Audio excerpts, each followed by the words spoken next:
안녕하세요. 그때 그 날씨 윤유라입니다. 요즘 외출하실 때 혹시 우산 챙겨 나가시는지요? 예측할 수 없이 갑자기 쏟아지는 소나기에 놀란 분들 많을 텐데요. 본격적으로 장마가 시작되기 전에 날씨 특징 중에 하나가 이렇게 자주 소나기가 내리는 겁니다. 오늘도 만약을 대비해서 가방에 작은 우산 하나 꼭 챙겨 나가시기 바랍니다. 자, 오늘 그때 그 날씨는 1996년으로 시간을 돌려보도록 하겠습니다. 먼저 그날의 날씨부터 살펴볼게요.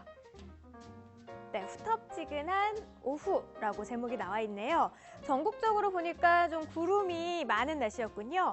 구름이 많아서 그런지 낮 기온도 크게 오르지는 않았을 것 같은데요. 서울을 비롯한 대부분 지방이 한 25도에서 27도 정도의 기온 분포 예상을 하고 있었습니다. 6월이 되면 좀 햇살도 강해지면서 자외선 차단에 신경을 좀 많이 쓰시죠. 하지만 이렇게 흐린 날에는 햇빛이 없으니까 좀 괜찮겠지라는 생각으로 그냥 외출하시는 분들 많은데요. 자외선은요, 흐린 날에도 구름을 통과를 해서 피부에 영향을 준다고 하니까요. 소중한 우리 피부를 위해서 흐린 날에도 자외선 차단제 꼭 발라주셔야겠습니다. 네, 다음 소식 한번 살펴볼게요. 네, 한탄강 물고기 떼죽음이라고 예사롭지가 않죠. 메기 등 수십만 마리 뒤덮은 채 강물에 뒤덮여, 죽은 채 강물에 뒤덮여라고 나와 있어요. 아니, 말이 수십만 마리지 강물위를 하얗게 덮고 있을 만큼이라고 하니까 정말 상상만 해도 끔찍한데요.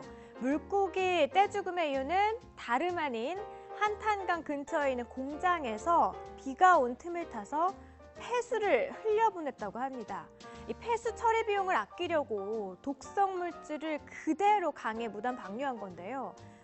정말 어처구니가 없는 일입니다. 사진을 한번 볼게요. 네, 보니까 이 현장 사진이거든요. 이렇게 큰 팔뚝만한 물고기들이 물 위에 그대로 죽은 채 둥둥 떠 있는 모습, 정말 안타깝기만 합니다. 게다가 죽은 물고기가 더운 날씨에 빠르게 부패되면서 2차 오염까지 우려되는 상황이라서 해당 시군에서는 죽은 물고기를 처리하느라 고생이 이만저만이 아니었다고 하는데요. 인간의 이기심이 일으킨 정말 비극적인 환경사고였습니다. 자, 다음 기사도 한번 살펴볼게요. 네, 오존오염 발표보다 심각하다고 제목이 나와 있습니다. 서울의 작년 결층률이 10.6%, 5월 측정수 절반 낙점. 지금은 전국 곳곳에 대기 측정 장치가 설치돼 있고요. 실시간으로 측정값을 반영하는 대기 오염 정보 사이트가 있어서요. 언제든지 확인이 가능하거든요. 근데 이때 당시만 해도 좀 부실한 측정 장비 때문에 정확한 대기 오염 수치를 알 수 없다는 내용을 기사에서는 지적하고 있습니다. 특히 서울의 경우에는 오존 농도가 심해지는 5월에 전체 측정수의 절반인 10곳에서 오존 측정이 이루어지지 못했다고 합니다. 오존의 농도가 높으면 사람의 기관지와 눈 등을 자극을 해서 여러 가지 질병을 일으키는데요. 오존 수치가 높았어도 모르고 지나간 경우가 많았다는 거겠죠.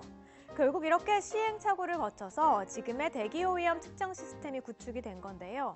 지금도 측정수를 확충하는 등 더 정확한 정보 제공을 위한 노력은 계속되고 있다고 합니다. 최근에는 중국발 초미세먼지와 황사로 인해서 그 어느 때보다도 대기오염에 대한 관심도가 참 높죠. 사실 미세먼지 같은 경우에는 외부 요인보다는 국내에서 발생한 경우가 더 많다고 합니다. 제대로 된 측정망을 갖추는 것도 중요하지만 깨끗한 대기를 위한 노력이 먼저 선행되어야겠죠. 지금까지 그때 그 날씨였습니다.